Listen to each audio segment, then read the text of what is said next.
On the dawn of an ordinary Saturday, February 28th, 2026, the world woke up to news no one saw coming. The United States and Israel launched the largest joint military operation in modern history against Iran.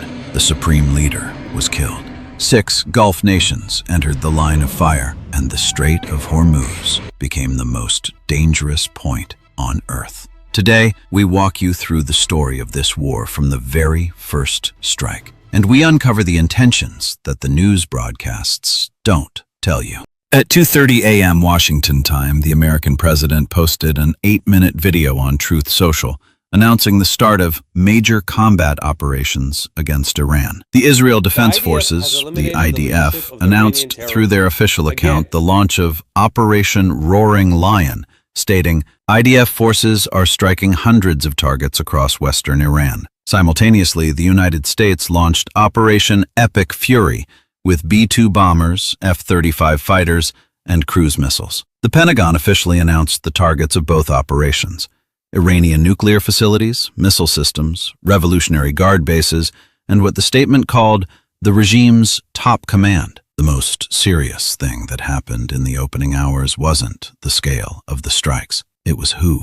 was targeted. The IDF announced in its official statement that its operations struck command positions at the heart of Iran's regime, targeting a number of its top leaders. The next day, March 1st, Iran's official news agency, IRNA, released a statement officially confirming the martyrdom of the supreme leader of the Islamic Republic, Ayatollah Ali Khamenei, the man who ruled Iran for 36 years. The Iranian president announced in a formal televised address 40 days of national mourning and 7 days of official holiday. A temporary council of 3 men took charge as interim leadership until a new supreme leader could be chosen. A week after the supreme leader's killing, Iran's Assembly of Experts convened from March 3rd through the 8th to elect a successor, and on March 9th, Iranian state media announced the new supreme leader, the son of the deceased, Mojtaba Khamenei. But here's where the real mystery began.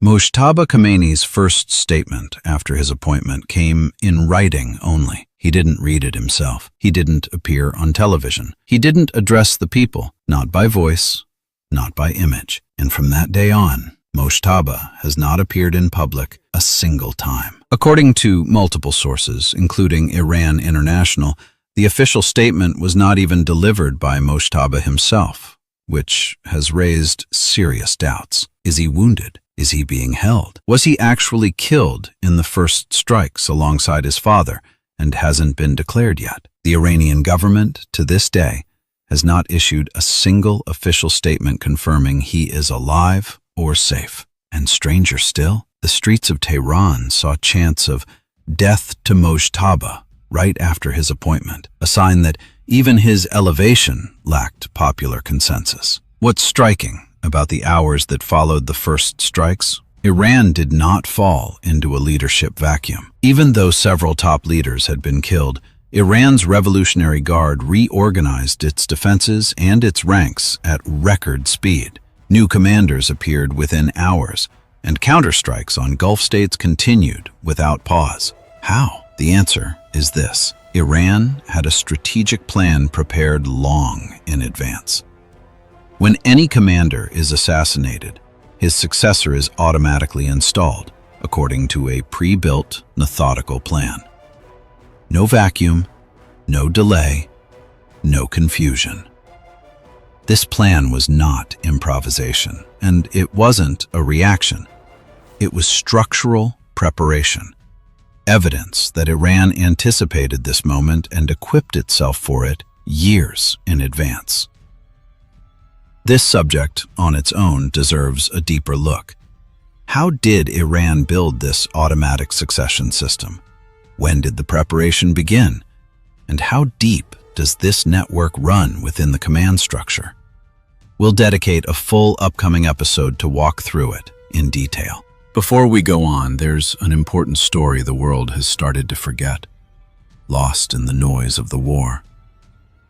On December 28, 2025, exactly 2 months before the war, Iran erupted in the largest wave of protests since the Islamic Revolution of 1979.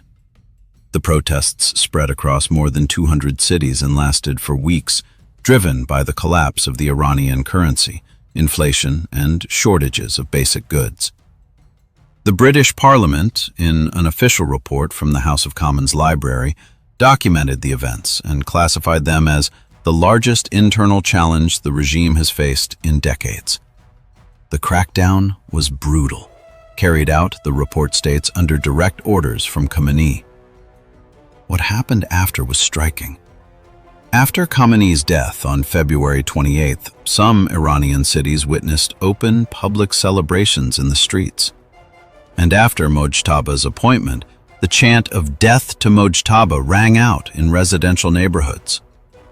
The Iranian people were ready to change the regime from within.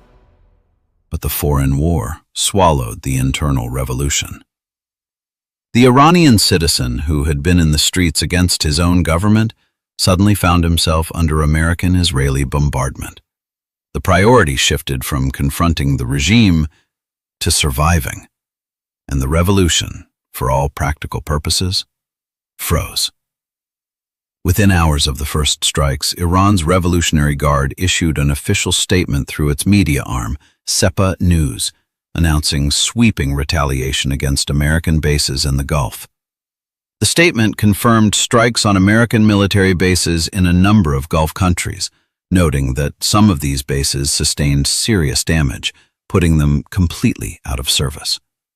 At first, Iran's strikes targeted American bases only, but as the war progressed, the strikes expanded to include oil facilities, water desalination plants, airports, and civilian infrastructure. According to the official statement from the GCC ministerial meeting in Riyadh on March 18th, every war has a price. This one cost everyone. It cost Iran the collapse of its nuclear program under B-2 Spirit strikes, the destruction of a large portion of its missile and drone factories, and human losses, hundreds of senior military commanders and around 1,190 killed and 4,000 wounded, according to the human rights activists in Iran organization. It cost America. According to American defense estimates, each day of military operations ran roughly $150 to $250 million between B-2 sorties, Tomahawk volleys, F-35 and F-22 flight hours, and Patriot interceptor fires. 40 days of war, between $6 and $10 billion. And America officially acknowledged the loss of one F-15E in western Iran and 3 F-15Es over Kuwait, brought down by friendly fire. And it cost the Gulf. The closure of the Strait of Hormuz sent oil prices soaring. Marine insurance companies raised their premiums to record highs, and water desalination stations, airports, and civilian infrastructure all entered the target zone. The U.S.-Saudi deal for PAC-3 interceptor missiles alone was worth $9 billion, signed in January 2026. Here we stop for a brief moment worth reflecting on. All of these Iranian strikes on Gulf states took place during the holy month of Ramadan. The war began on February 28th, the 10th day of Ramadan 1447 Hijri. The GCC's own official statement was dated 12 Ramadan 1447 Hijri. And even stranger, Iran, through its own official media, named this confrontation the Ramadan War. And the most serious moment? March 20th, the first day of Eid al-Fitr. At dawn, as Muslims across the Gulf were preparing for Eid prayers, gathering with their families at the mosques, the UAE Ministry of Defense and the official WAM news agency announced the interception of Iranian ballistic missiles and drones. At that very moment. And here an honest question arises. a state that carries the name the Islamic Republic of Iran. How did it launch its missiles at Muslim populations during Suhoor and Iftar, and at the dawn of Eid al-Fitr of all days? We leave the question with you. At the same time, Iran played its biggest card. Iran's foreign minister, in an official statement on March 17th, said a line that entered history. "The strait is open, but it is closed to our enemies." And on March 26th, Iran's foreign ministry officially announced vessels from only 5 countries were permitted to transit: China, Russia, India, Iraq, and Pakistan. The Strait of Hormuz, through which 1/5 of the world's oil flows, effectively stopped. Oil prices exploded. Marine insurance rates jumped to record levels, and the entire world, from Europe to China to India, began pressing for a ceasefire. Before we move on, a quick note on the positions of major powers that issued official statements about the war. Russia. The Russian Foreign Ministry, in its official statement, described the U.S.-Israeli strikes as a premeditated, unjustified act of armed aggression against a member state of the United Nations. Russian Foreign Minister Lavrov officially acknowledged providing military equipment to Iran under a prior cooperation agreement, but denied sharing any intelligence information. China. The Chinese Foreign Ministry issued official statements through its spokeswoman affirming that the strikes were not authorized by the Security Council and violate international law, and called for an immediate halt. China's most notable stance was its explicit affirmation that the sovereignty and security of Gulf states must be fully respected. Turkey. Turkish President Erdogan, in his official statements, described the strikes as illegal and a clear violation of international law. But at the same time, Turkey's foreign minister described Iran's strikes on Gulf states as unacceptable.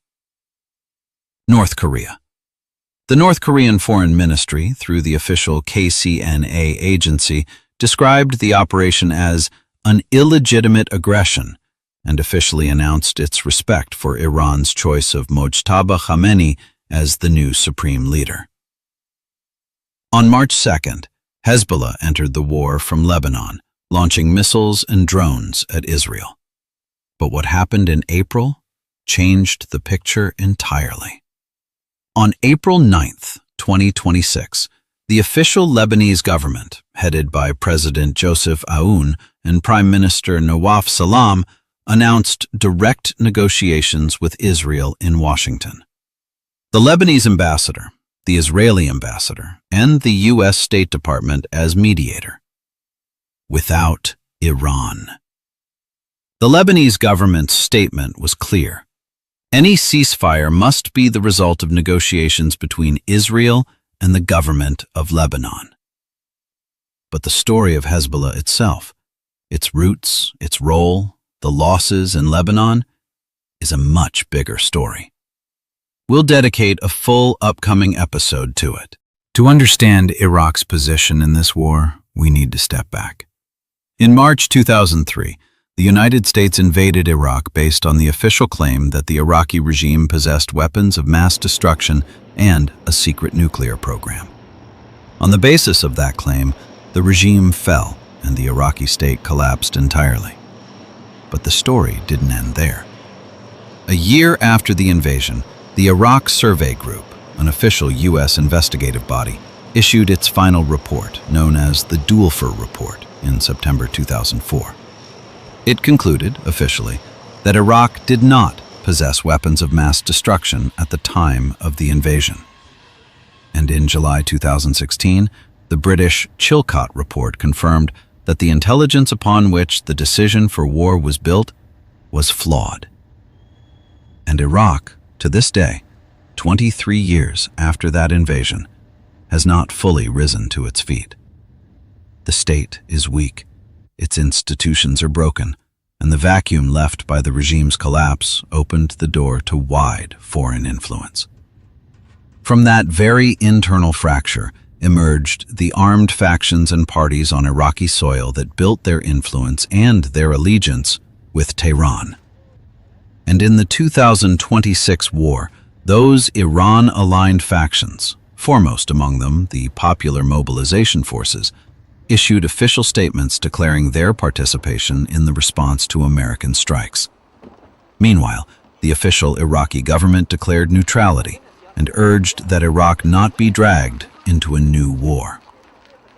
This story, how Iraq transformed from a state into an arena of influence, is a big and sensitive one. We'll dedicate a full upcoming episode to it. A question worth pausing on.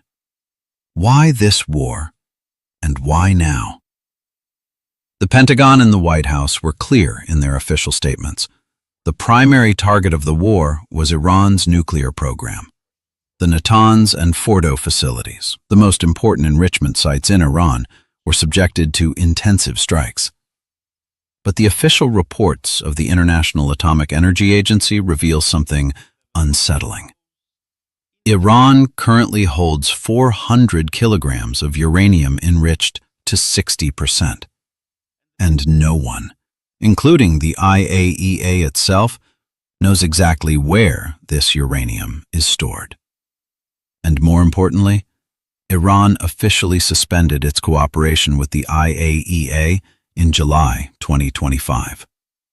And that is what has turned Iran's nuclear file from a monitoring issue into a ticking bomb of unknown location. We can't speak about the end of this war without mentioning Pakistan's role.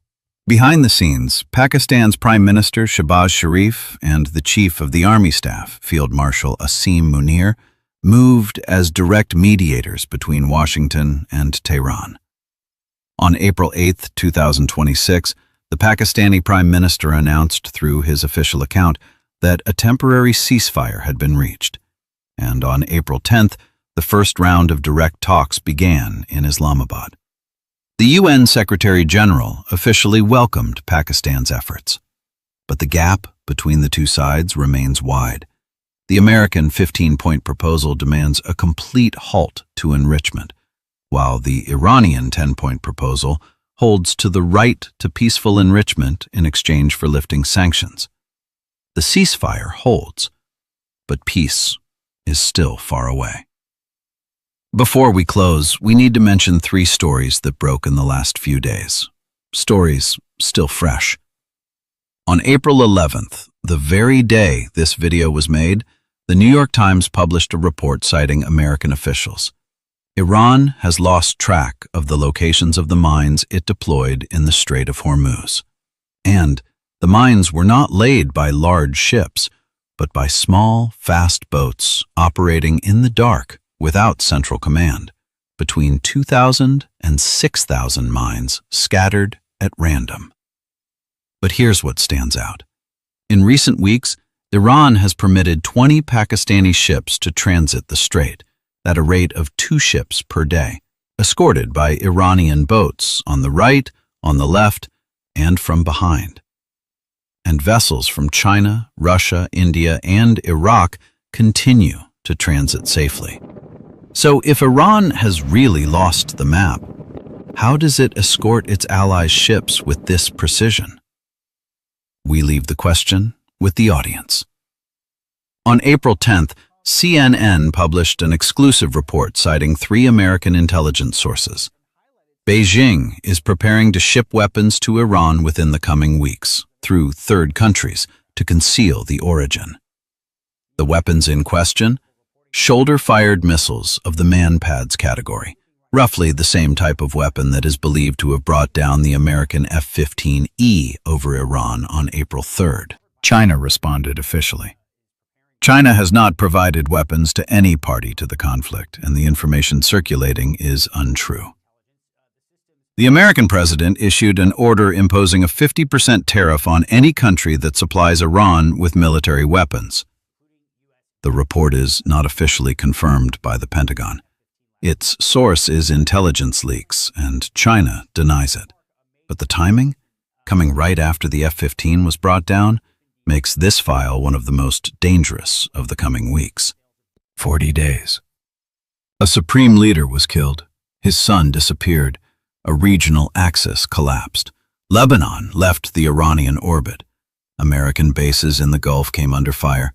The Strait of Hormuz became a pressure card. Pakistan entered as mediator. And now, the situation is more complex than ever. On April 11th, Pakistan brokered the highest-level meeting between Washington and Tehran since the Islamic Revolution of 1979. Vice President Vance sat across from Iran's delegation for 21 continuous hours. The result? No agreement. Vance stated, "Iran chose not to accept our terms." Iran's foreign ministry responded, "No one expected an agreement in a single session." Meanwhile, CNN reported, citing U.S. intelligence sources, that China is preparing to transfer Manpad's anti-aircraft missiles to Iran through intermediary countries. The Chinese embassy in Washington denied, "China has never provided weapons to any party. This information is untrue." Trump responded, "If China does that, China will have big problems." The Gulf states took a neutral stance from day one. They refused to join the war. They did not open their airspace. They had strong relations with Washington and the regional influence to serve as wise mediators in this conflict. But Iran chose to strike their soil from the very first hours, hitting bases, oil facilities, desalination plants, and airports. In doing so, Iran lost a powerful strategically, one that could have been its only bridge to a settlement. And the result? The mediator became Pakistan, a country farther away, and with far less leverage over Washington than Iran's own neighbors. The truce has failed. So what now? Will there be a second round of talks? Or will America strike Iran again? The equation has not changed. Every American strike on Iran is answered with an Iranian strike on the Gulf. What is the fate of the Gulf states if the war returns? The Strait of Hormuz remains closed to all but 5 countries. Will Washington and Tehran agree to reopen it, with transit fees perhaps? Or will it stay a pressure card with no expiration date? And Iran has hidden the map of the naval mines it planted across the strait and the Gulf.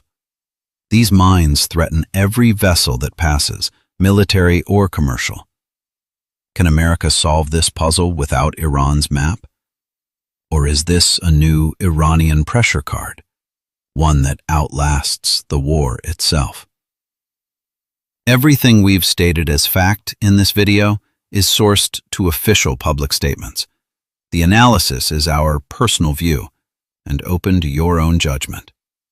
Stay with us in the videos to come, because the full picture only comes into focus through consistent follow-up. Subscribe so you don't miss the next installment. Hezbollah in a dedicated episode, a full episode on Iraq and the PMF, and our detailed analysis of the next phase.